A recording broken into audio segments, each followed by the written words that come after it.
Kirby, this is Douglas Young. I was How are you? good. How are you? Good. Hey, I appreciate you taking the time to let me interview you real quick. No worries.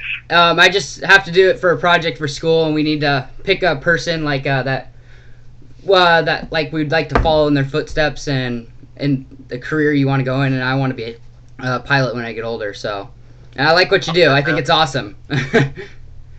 So, anyways, I got a few questions for you. So just let me know when you're ready here. Yeah, go ahead. First question is, what got you interested in aviation in the first place? I always, and you're welcome to record this if you like to. I always consider myself very fortunate because I've always known what I wanted to do, and I talk to people that are 30 years old sometimes, and they're going, well, what do you want to do? Well, I'm not really sure. For me, I was always like, I always knew that I was going to be a pilot, and there's pictures of me dragging an airplane around when I was 2 years old, so Yeah. I never wanted to be the fireman or the policeman. I mean, I just wanted to be a pilot. Yeah, that's awesome. With 2 years old? Yeah, I mean, there's pictures of me when, at 2 years old, playing with airplanes and, forever, played with model airplanes. I mean, my dad was a private pilot, Okay. Later on, so I got to fly with him a little bit, and, but I always had the bug to be a pilot. Yeah, I got that feeling right now. Very good. Yeah. What kind of plane did you learn to fly in? I learned this probably like about a million other guys in a Cessna 150 initially. Yeah. So, well, cool. A lot of guys end up. I've heard too. A lot of Cubs and Champs and all that back then. Yeah, that's So a great way to go because you learn tail wheel stuff Yeah. right off the bat. That's kind of like, if you do that, if you learn to drive a standard, it's pretty easy to drive an automatic. It's kind of the same thing, but, they're becoming harder and harder to find flight schools that will allow you to learn in their tail wheel airplane, so almost everything is a tricycle gear now. yeah, that's a positive too, especially with the extras you fly. Yeah, exactly. Also, how did you get into the whole Red Bull thing? Well, it started out from the aerobatics. The way that I got into the aerobatics was I was 21 just a few years ago. Uh-huh. Anyway, I was flying corporate, the BizJet, for La Quinta Motor Ends, and the chief pilot, when I got on there, he said, hey, look, all my guys get aerobatic training. If the jet ever ends up upside down with a CEO on board, we want you to be able to turn it right side up without killing everyone. And I thought, makes sense to me. So we went out to the cap along with an aerobatic instructor, and it happened to be Dwayne Cole, and rolled the airplane upside down.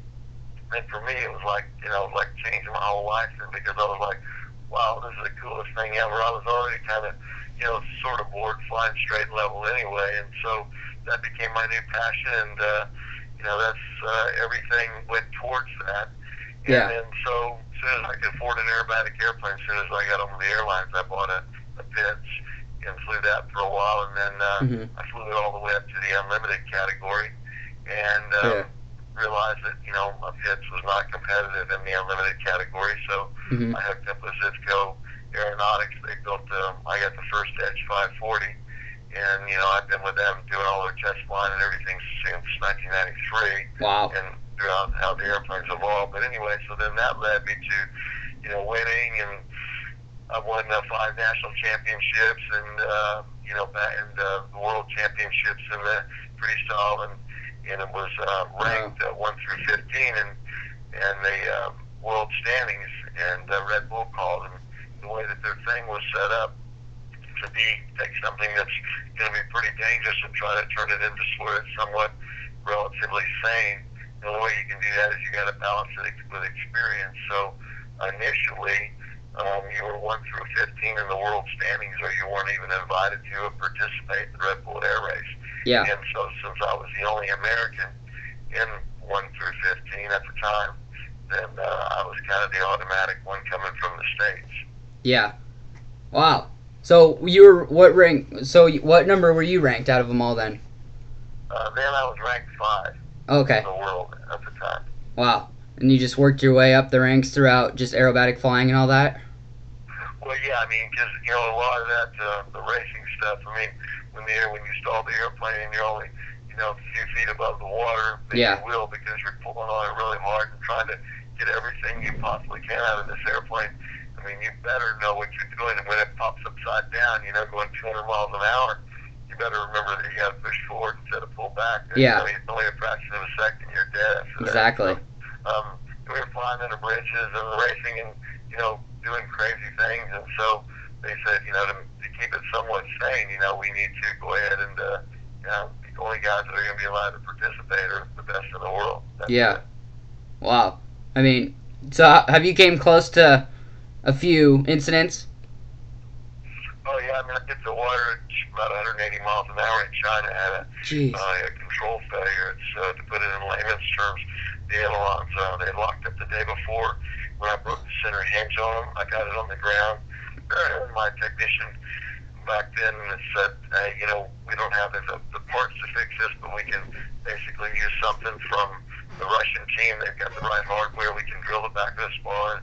Anyway, it did fix it just right, except that we're in China, there was no way to evacuate the contamination inside the wing where you had to cut into the wing to clear it out. I'm like, all right, well, I'll blow out. Well, it did. It slipped between the aileron and the aileron bay.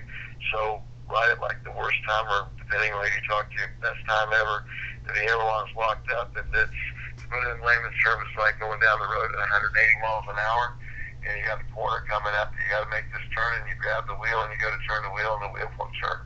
Wow. And so that's kind of what happened to me. But, it's all, hit the water at 180 miles an hour. I got a nice souvenir on my forehead and a couple of broken ribs and one solid bruise and, Man.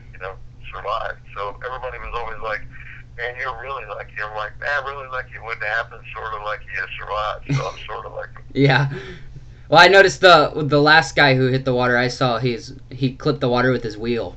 That was pretty insane. That's the only one I've ever seen. Yeah, well, we had one that was crashed in Australia, but it was, again, back then it was 1 through 15 in the world, and they had taken a guy that wasn't that good and put him in that situation, and unfortunately he stalled the airplane, didn't recover it, didn't do the right things. Anyway, he hit the water, but fortunately for him, he knocked all the energy out of the airplane, so he hit the water probably only doing about maybe 90 or 100 miles an hour. Yeah. If flipped over it, he survived it, so. Yeah. Okay, and then I have to ask, what are some of the cons to the whole job of the Red Bull? What's the whole thing again? What are some of the cons to it, like the negative sides? Well, I mean, the negative side, especially doing the racing, is that we were all over the world, so there was a lot of international travel. I mean, I guess it depends on who you talk to. I wasn't keen on that much international travel, especially after several years of doing it. But, and there's, I guess you get also the fact that, it's pretty dangerous, the cons for some people. Yeah. People always ask me what I do for a living. I said, I do really silly things in airplanes. I get paid for, doing crazy things in airplanes. And the racing stuff, it's cool because it's very competitive. And I'm a competitive person. Yeah. And so since I'm not flying competitive aerobatics anymore, the racing thing kind of filled that void, which is really cool. Yeah, and I'm a competitive person too, and like I think the whole idea of the Red Bull thing is just so awesome because you can compete going through pylons 200 miles an hour, 20 feet off the water, and pulling 12 Gs. That's just awesome that you can do that, and go to countries around the world. The difference is say that from an IndyCar or Formula One car, if you usually hit a wall, going that fast, you get out, you throw your helmet at the car, and, you're fine. And in the airplane stuff, usually if you hit the water 200 miles an hour, they're going to be picking little pieces of you off the instrument panel. Yeah. Just the littlest things, too, when you're flying airplanes could cause you your life. So, a question actually, how come they canceled the air races for the 2011-2012 season? I think mainly there was a bunch of different reasons, but, probably for more than anything else was financial. Yeah. That project was $150 million a year. Wow. And so, and it's going to come back in 2013. They tell me that they've got a different way to finance it and stuff. And you got to have more sponsors than what we did. Red Bull was flipping probably 90% of the bill on that. Oh, yeah. And so, Yeah, so that's big bucks. Yeah, that it is. is, and it isn't. I mean, Formula One team is to run two cars in Formula One's 400 million a year. So Yeah. 150 doesn't sound that bad. But anyway, it is a lot of money. Yeah, I mean, they got to reserve the whole bays and everything for that stuff too, huh? Yeah. I mean, at different sites and stuff. Yeah. So we've flown in downtown, pretty much, right there by the Statue of Liberty in New York, and in just about every big metropolitan area, London, and so that part of it's cool when you get to go whizzing around downtown New York, in an airplane, pushing smoke out of it. Not too often. Yeah, that's When you so. get out of the water. I mean, that's awesome in New York too, in the Bay. So. Yeah, it was cool. What's one of your favorite races? I always tell people probably my favorite location was St. Petersburg, Russia, and the reason that it was in 06. Uh-huh. I was leading the series. I went on to win the series that year, but we were in Russia waiting to fly and waiting for a ferry pilot to bring the planes in, and the track's all set up, everything's all done, and they were having some problem with their government or somebody. Anyway, I didn't get into all the details, but I stayed there for a week, and every day they were going to bring the planes in so we could start racing, and they never were able to accomplish that. So I got to spend the whole week off and going through the museums, and I didn't have to race. And people were like, well, you wanted to race? I'm like, well, I'm going to race again in the next weekend, so that didn't really matter, and that it was just an opportunity to pull defeat from the laws of, from the jaws of victory. I was already winning. So, that was good. That's always a plus too, That's always a plus. So, and then, because I like the whole Red Bull thing, like you said, I like the fact that it's competitive and all the stuff that you do. So, like, what are, like, steps I should, like, take to start getting into that stuff, because I'd like to get it at an early age and become, like, one of the youngest Red Bull Air Race pilots to win a championship there is. That would be awesome. Yeah, of course. Good luck with that. I mean, the thing that you have to have is got to be, you're doing something pretty dangerous. It's got to be balanced by experience. So, you've got to get a lot of experience. And then you're also, the qualifications are still to be at a very high level, not just in the world, but at a high level at the world standings, which the only way you can do that is to get on the U.S. aerobatic team. And the only way that you can get on the U.S. aerobatic team is to be, 1 through 5 in the U.S. at the national championships, and then you're offered that spot on the world team. Yeah. So just mainly just get on the aerobatic team, show off your skills, do the best you can. Hopefully Red Bull will see you, and then you can get on that. No. I mean, you've got to be that at least that's just one of the things, that's got to be done. I mean, it's a long road. And I don't know anybody that's made the unlimited aerobatic team in less than 10 years. Yeah. So, What's it's super competitive. I mean, you got to spend a lot of time. I mean, you got to know the airplane like your back of your hand. And, in a limited competition, there's 52 different snap rolls, So, I mean, you've got to be able to perfect every one of those, tail slides, torque rolls, a lot of low-level display flying. I mean, it's just time. Yeah. What's the youngest pilot in the whole Red Bull thing right now? It was Pete McLeod, and because he's Canadian, he was able to be at a high-level Canadian pilot early on because they don't have many of them. Yeah. How old is he? I think Pete's 26 now. Oh, okay, so he's fairly young too. Wow, he got into it quick then. Yeah, 26, 27, something like that. Yeah. So, okay, well, I appreciate this whole thing. I mean, I'm so glad I got to take the time to talk to you. So far what I've heard, everything you do is so cool, and, I mean, how you got into it and everything, and it's been really helpful. Thank you.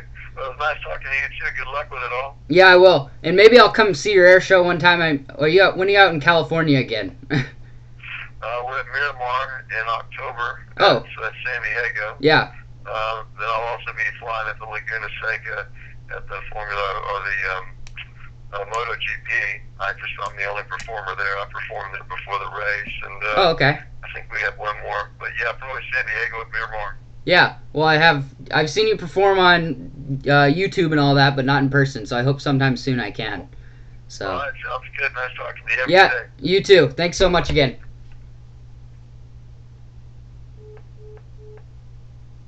Boom. Yes.